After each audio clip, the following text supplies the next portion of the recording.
കേരളത്തിൽ തിരുവനന്തപുരം ജില്ലയിൽ സ്ഥിതി ചെയ്യുന്ന അതിപ്രസിദ്ധമായ ഭഗവതി ക്ഷേത്രമാണ് ആറ്റുകാൽ ഭഗവതി ക്ഷേത്രം. ഈ ക്ഷേത്രം സ്ത്രീകളുടെ ശബരിമല എന്ന പേരിൽ അറിയപ്പെടുന്നു. സൗമ്യഭാവത്തിലുള്ള ശ്രീഭദ്രകാളിയാണ് ക്ഷേത്രത്തിലെ പ്രതിഷ്ഠ. ഭഗവതി കൈകളിൽ വള്ളിവാൾ, ത്രിശൂലം, പരിച, പാനപാത്രം എന്നിവ ധരിച്ചിരിക്കുന്നു. വേതാളപ്പുറത്തിരിക്കുന്ന വിശ്വരൂപത്തിലാണ് ഭഗവതിയുടെ പ്രതിഷ്ഠ. ശ്രീ മഹാഗണപതി, ശ്രീ മഹാദേവൻ, ശ്രീ മാടൻ തമ്പുരാൻ, ശ്രീ നാഗരാജാവ് എന്നിവരാണ് ക്ഷേത്രത്തിലെ ഉപദേവതകൾ. ആറ്റുകാൽ പ്രദേശത്തെ ഒരു മുഖ്യ തറവാടായിരുന്നു മുല്ലവീട്ടിൽ തറവാട്. അവിടുത്തെ ഭഗവതി ഭക്തനായ ഒരു കാരണവർ ദിവസം കിള്ളിയാറ്റിൽ കുളിച്ചുകൊണ്ടിരുന്നപ്പോൾ ഒരു ചെറിയ പെൺകുട്ടി വന്ന് തന്നെ ആറിനക്കരെ ഒന്ന് എത്തിക്കാമോ എന്ന് ചോദിച്ചു. നല്ല ഒഴുക്കുണ്ടെങ്കിലും തൻ്റെ മുതുകിൽ കയറ്റി ബാലികയെ മറുകരയിൽ കൊണ്ടെത്തിച്ചു. തൻ്റെ വീട്ടിൽ കൊണ്ടുപോയി ഭക്ഷണം കൊടുത്ത് ബാലികയെ വീട്ടിൽ താമസിപ്പിക്കാമെന്ന് വിചാരിച്ചെങ്കിലും പെട്ടെന്ന് ബാലിക അപ്രത്യക്ഷയായി. അന്ന് രാത്രിയിൽ ആ ഭക്തൻ്റെ മനസ്സിൽ പ്രപഞ്ചനാഥിയായ ഭഗവതി പ്രത്യക്ഷപ്പെട്ട് ഇങ്ങനെ അരുളി: നിന്റെ മുന്നിൽ ബാലികാരൂപത്തിൽ ഞാൻ വന്നപ്പോൾ നീ അറിഞ്ഞില്ല. ഞാൻ അടയാളപ്പെടുത്തുന്ന സ്ഥലത്ത് ക്ഷേത്രം പണിത് എന്നെ കുടിയിരുത്തണം. അങ്ങനെയെങ്കിൽ ഈ സ്ഥലത്തിന് മേൽക്കുമേൽ അഭിവൃദ്ധിയുണ്ടാകും. പിറ്റേന്ന് രാവിലെ കാവിലെത്തിയ കാരണവർ ചൂലത്തിൽ അടയാളപ്പെടുത്തിയ 3 രേഖകൾ കണ്ടു. തുടർന്ന് അവിടെ ചെറിയൊരു കോവിലുണ്ടാക്കി ഭഗവതിയെ കൊടിയിരുത്തി.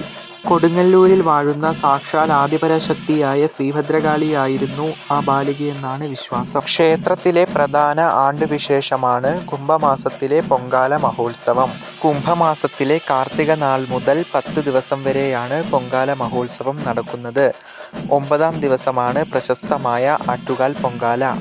കുംഭത്തിലെ കാർത്തിക നാളിൽ രാവിലെ കണ്ണകി ചരിതം തോറ്റംപാട്ട് തുടങ്ങുന്നു. ഉത്സവത്തിൻ്റെ പ്രധാന ചടങ്ങായ തോറ്റംപാട്ടിലൂടെ പാട്ടുകാർ ചിലപ്പതികാരത്തിലെ കണ്ണകിയുടെ കഥ പറയുന്നു. ഓരോ ദിവസവും പറയുന്ന കഥാഭാഗവും അതത് ദിവസത്തെ ചടങ്ങുകളും പരസ്പരം ബന്ധപ്പെട്ടിരിക്കുന്നു. ദേവിയെ പാടി കുടിയിരുത്തി കഥ തുടങ്ങുന്നു. കാർത്തിക നാളിൽ ദേവിയെ കാപ്പ് കെട്ടി കുടിയിരുത്തുന്നതോടെ 10 ദിവസത്തെ ഉത്സവം ആരംഭിക്കുന്നു. ഇനി നമുക്ക് ആറ്റുകാൽ പൊങ്കാലയുമായി ബന്ധപ്പെട്ട ഐതിഹ്യം പരിശോധിക്കാം. മധുര ചുട്ടരിച്ചു വന്ന കണ്ണകി ഭഗവതി കൊടുങ്ങല്ലൂരിലേക്കുള്ള യാത്രക്കിടെ അല്പനേരം ആറ്റുകാലിൽ തങ്ങി. ദേവീ ചൈതന്യം അറിഞ്ഞെത്തിയ സ്ത്രീജനങ്ങൾ വായ്ക്കുരവയിട്ടും മൺകലങ്ങളിൽ പൊങ്കാല നിവേദിച്ചും ദേവിയെ സംപ്രീതയാക്കിയത്രേ. അതിനെ അനുസ്മരിച്ചാണ് ഇന്നത്തെ ആറ്റുകാൽ പൊങ്കാല നടത്തപ്പെടുന്നത് എന്നതാണ് ഒരു ഐതിഹ്യം. മറ്റൊരൈതിഹ്യമനുസരിച്ച് മഹിഷാസുരനെ വധിച്ച ദേവിയെ ജനങ്ങൾ പൊങ്കാല നൽകിയാണത്രേ സ്വീകരിച്ചത്. കോപിഷ്ഠയായ ഭഗവതിയെ പ്രീതിപ്പെടുത്തുന്നതിനായാണ് പൊങ്കാല അർപ്പിക്കുന്നതെന്ന വിശ്വാസവും ശക്തമാണ്. ശ്രീ പാർവതീദേവി ഒറ്റക്കാലിൽ നിന്ന് തപസ് ചെയ്തതിൻ്റെ കഥയും പൊങ്കാല ആഘോഷത്തോടൊപ്പം വിശ്വാസികൾ ചേർത്തു വായിക്കുന്നു. ദേവിയെ കാപ്പുകെട്ടി കുടിയിരുത്തുന്ന കാർത്തിക നാൾ മുതൽ വ്രതം ആരംഭിക്കണം. അങ്ങനെ 10 ദിവസം വ്രതമെടുക്കണം. 10 ദിവസം വ്രതമെടുക്കുവാൻ കഴിയാത്ത സാഹചര്യങ്ങളിൽ 7, 5, 3 എന്നീ ക്രമങ്ങളിൽ വ്രതം എടുക്കാം. പൊങ്കാല വ്രതത്തിനും ചിട്ടവട്ടങ്ങളുണ്ട്. ദിവസവും 2 നേരം കുളിച്ച് സസ്യാഹാരം മാത്രം കഴിച്ച് ആണ് പൊങ്കാല വ്രതം അനുഷ്ഠിക്കേണ്ടത്.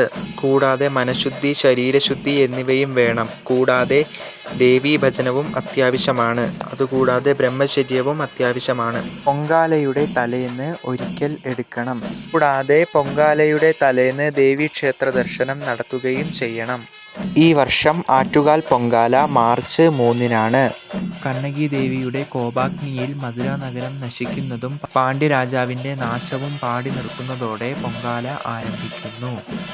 കിഴക്കോട്ടോ പടിഞ്ഞാറോട്ടോ ആയി പൊങ്കാല അടുപ്പ് കൂട്ടുന്നതാണ് ഉത്തമം. പൊങ്കാല അടുപ്പിന് സമീപത്തായി ഗണപതിക്ക് വയ്ക്കണം. ഒരിലയിൽ അവിൽ, മലർ, പഴം, ശർക്കര, വെറ്റില, അടയ്ക്ക, നിലവിളക്ക്, ചന്ദനത്തിരി, കിണ്ടിയിൽ വെള്ളം, നിറപറ എന്നിവ വയ്ക്കണം.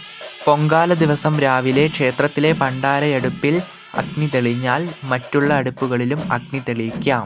പൊങ്കാല ദിവസം ആറ്റുകാലമ്മയ്ക്ക് മണ്ടപ്പുറ്റ്, തെരളി, പൊങ്കാലപ്പായസം, പാൽപ്പായസം, വെള്ളനിവേദ്യം എന്നിവ തയ്യാറാക്കാം. നിവേദ്യം തയ്യാറായതിനു ശേഷം ക്ഷേത്രത്തിൽ നിന്ന് നിയോഗിക്കുന്ന പൂജാരിമാർ തീർത്ഥം തളിക്കുന്നതോടെ പൊങ്കാല സമാപിക്കുന്നു. ക്ഷേത്രത്തിൽ വന്ന് പൊങ്കാലയിടുവാൻ കഴിയാത്തവർക്ക് പൊങ്കാല വീട്ടിൽ ശുദ്ധിയോടെയും ഭക്തിയോടെയും കൂടി ഇടാം. പൊങ്കാല ദിവസം താലപ്പൊലി, ഭഗവതിയുടെ എഴുന്നള്ളത്ത്, കുത്തിയോട്ടം എന്നിവയാണ് മറ്റു പ്രധാന ചടങ്ങുകൾ. ഉത്സവത്തിന്റെ 10-ാം ദിവസം, അതായത് പൊങ്കാലയുടെ പിറ്റേന്ന് കാപ്പഴിക്കുന്നു. അതിനുശേഷം ഗുരുതി-തർപ്പണത്തോടെ 10 ദിവസത്തെ പൊങ്കാല മഹോത്സവം സമാപിക്കുന്നു. ക്ഷേത്രത്തിൽ 4 പൂജയും 3 ശ്രീബലിയും ഉണ്ട്. തന്ത്രം കുഴിക്കാട്ടില്ല.